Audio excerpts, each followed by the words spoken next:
নমস্কার বন্ধুরা, আমার হোম কুকিংয়ে আপনাদের সবাইকে স্বাগত। আজকে আমি চলে এসেছি আবার একটি নতুন রেসিপি নিয়ে। তো ভিডিওটি কথা স্কিপ না করে পুরোটা দেখার জন্য আপনাদের কাছে আমার একান্তভাবে অনুরোধ রইল। লাউ শাকের বাটা ভর্তা বা তরকারি ঝোল তো সবসময়ই খাওয়া হয়, তবে এভাবে একবার বড়া বানিয়ে দেখুন। সন্ধেবেলা চায়ের সঙ্গে স্ন্যাক্স হিসেবে যেমন খেতে ভালো লাগে, গরম গরম ডাল ভাতের সঙ্গে কিন্তু খেতে দুর্দান্ত লাগে। আর ঘরে থাকা অল্প কিছু উপকরণ দিয়েই কিন্তু এই বড়াগুলো খুব সহজে ঝটপট করে রেডি করে ফেলা যায়। আর এই পদ্ধতিতে যদি আপনারা এই বড়াগুলো বানান তবে দেখবেন এগুলো খেতে যেমন দুর্দান্ত টেস্টি হবে, তার সঙ্গে সঙ্গে কিন্তু এই বড়াগুলো ভীষণভাবেই মুচমুচে হবে। তো এই রেসিপিটি বানানোর জন্য এখানে দেখুন আমি নিয়েছি বেশ কয়েকটি লাউ পাতা। এখানে আমি ছোট বড় সব রকমেরই লাউ পাতা নিয়েছি। আর এই পাতাগুলো কিন্তু বেশ কচি কচি রয়েছে। এই পাতাগুলো থেকে আমি আঁশটাকে ছাড়িয়ে নিয়ে খুব ভালোভাবে দেখুন ধুয়ে নিয়েছি। আর এই লাউ পাতার বড়াগুলো কিন্তু বানানোর জন্য এখানে ডাঁটাগুলোকে এখানে ব্যবহার করা যাবে না। এই ডাঁটাগুলোকে কিন্তু কেটে নিয়ে বাদ দিয়ে দিতে হবে। এই জন্য দেখুন প্রথমে আমি এখানে 3টে পাতা নিয়ে নিয়েছি, এর মধ্যে আমি ডাঁটাটাকে বাদ দিয়ে নিয়ে এখন এই পাতাগুলোকে দেখুন আমি একটু কুচি কুচি করে এভাবে কেটে নিয়েছি। আর এই বড়াগুলো বানানোর জন্য অবশ্যই করে কিন্তু পাতাগুলোকে ঠিক এভাবে একটু কেটে নিতে হবে। মাঝখান থেকে কিন্তু পাতাগুলো ছিঁড়ে ফেলা যাবে না বা ভেঙে ফেলা যাবে না। এভাবে কিন্তু দেখুন একটু পাতলা পাতলা হবে, তবে এরকমভাবে কিন্তু একটু সুতোর মতো লম্বা লম্বা করে পাতাগুলোকে সমস্তগুলোকে কেটে নিতে হবে। তো এখানে আমার দেখুন সমস্তগুলোই কিন্তু কেটে নেওয়া হয়ে গিয়েছে, আর আপনারা নিশ্চয়ই দেখতেই পাচ্ছেন ঠিক কিভাবে আমি এই পাতাগুলোকে কেটে নিয়েছি।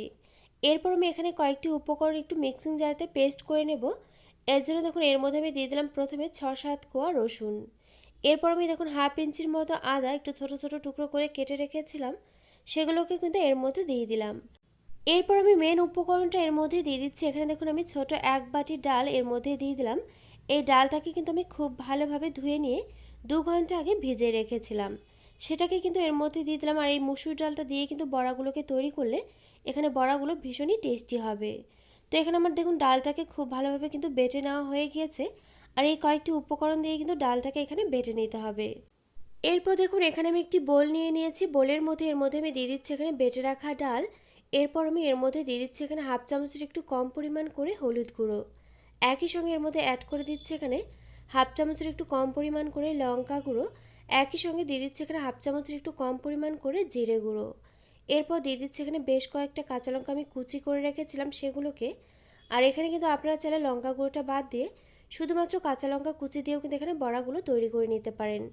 এই সমস্ত উপকরণগুলো দিয়ে দেওয়া হয়ে গেলে দেখুন খুব ভালোভাবে একটু ডাল বাটার সঙ্গে আমি সমস্ত কিছুকে মিশিয়ে নিলাম।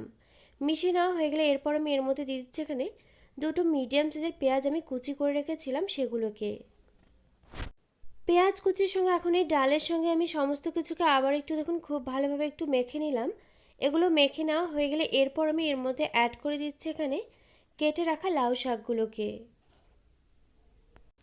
আর বন্ধুরা আপনারা চাইলে কিন্তু এখানে লাউ শাকের পরিবর্তে এখানে কুমড়ো শাক দিয়েও সেম পদ্ধতিতে সেম উপকরণ দিয়ে কিন্তু এখানে বড়াগুলো তৈরি করে নিতে পারেন।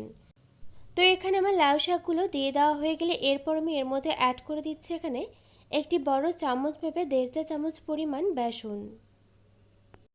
এখানে কিন্তু আমি এখনও পর্যন্ত কোনো নুন ব্যবহার করিনি, ঠিক এই পর্যায়ে কিন্তু এখানে নুনটাও দিয়ে দিতে হবে। নুনটা আমি আমার আন্দাজ মতো দিচ্ছি।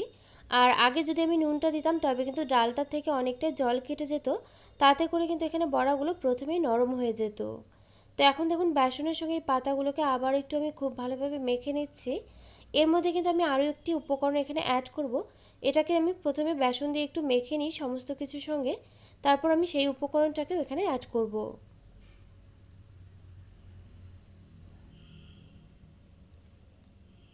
তো এখানে আমার দেখুন ডাল আর বেসনের সঙ্গে পাতাটাকে কিন্তু মেখে নিতে নিতে যেহেতু আমি নুনও দিয়েছিলাম, এখানে কিন্তু অনেকটাই নরম হয়ে এসছে। এখানে কিন্তু কোনো রকম জল অ্যাড করার কোনো প্রয়োজন নেই। ঠিক এই পর্যায়ে দেখুন এর মধ্যে আমি দিয়ে দিচ্ছি এখানে 2 চা চামচ পরিমাণ চালের গুঁড়ো। চালের গুঁড়োটা আমি শেষে দিচ্ছি। এখন চালের গুঁড়োটা দেওয়া হয়ে গেলে সমস্ত কিছুর সঙ্গে আবার একটু খুব ভালোভাবে এগুলোকে মেখে নিচ্ছি। আর এভাবে দেখবেন মেখে নিতে নিতে কিন্তু অনেকটা জল ছেড়ে দেবে। আর এখানে কিন্তু বড়াটা অনেকটাই নরম হয়ে যাবে। আলাদা করে আর কোনো রকম জল এখানে ব্যবহার করার কোনো প্রয়োজন নেই। সমস্ত কিছু মেখে নেওয়া হয়ে গেলে এখানে আমি একটি প্যান বসিয়ে দিয়েছি। প্যানের মধ্যে আমি দিয়ে দিচ্ছি এখানে পরিমাণ মতো সাদা তেল। এরপর আমি এর মধ্যে একে একে বড়াগুলোকে ছেড়ে দিচ্ছি। এই বড়াগুলো আপনারা চাইলে কিন্তু একটু ছোট সাইজ করেও বানিয়ে নিতে পারেন, তবে আমি দেখুন একটু গোল গোল করে একটু বড় বড় করে কিন্তু এখানে বড়াগুলোকে তৈরি করে নিচ্ছি। আর এই বড়াগুলো দেওয়ার সময় কিন্তু তেলটা অতিরিক্ত গরম করা যাবে না, তবে কিন্তু বড়াগুলো দিতে দিতেই ওপর দিকটা লাল হয়ে যাবার ভেতরটা কিন্তু কাঁচাই থেকে যাবে। যার জন্য কিন্তু তেলটা খানিকটা গরম হলে এখানে বড়াগুলো দেওয়ার পর উনুনের আঁচটা মিডিয়াম ফ্লেমেতে বা কখনো মিডিয়াম টু লো ফ্লেমেতে রেখে একটু সময় নিয়ে কিন্তু বড়াগুলোকে ভেজে নিতে হবে। তো এখানে আমার কিন্তু একে একে দেখুন বেশ কয়েকটি কিন্তু দিয়ে দেওয়া হয়ে গিয়েছে। এখন আমি একটা পাশ খুব ভালোভাবে একটু লাল লাল করে ভেজে নেব। তো এখানে আমি দেখুন একটু সময় নিয়ে কিন্তু একটা পাশ খুব ভালোভাবে লাল করে ভেজে নিয়েছি। এখন আমি এগুলোকে উল্টে পাল্টে নিচ্ছি। উল্টে পাল্টে নিয়ে একইভাবে কিন্তু অপর পাশটাকেও খুব ভালোভাবে আমি লাল লাল করে ভেজে নেব।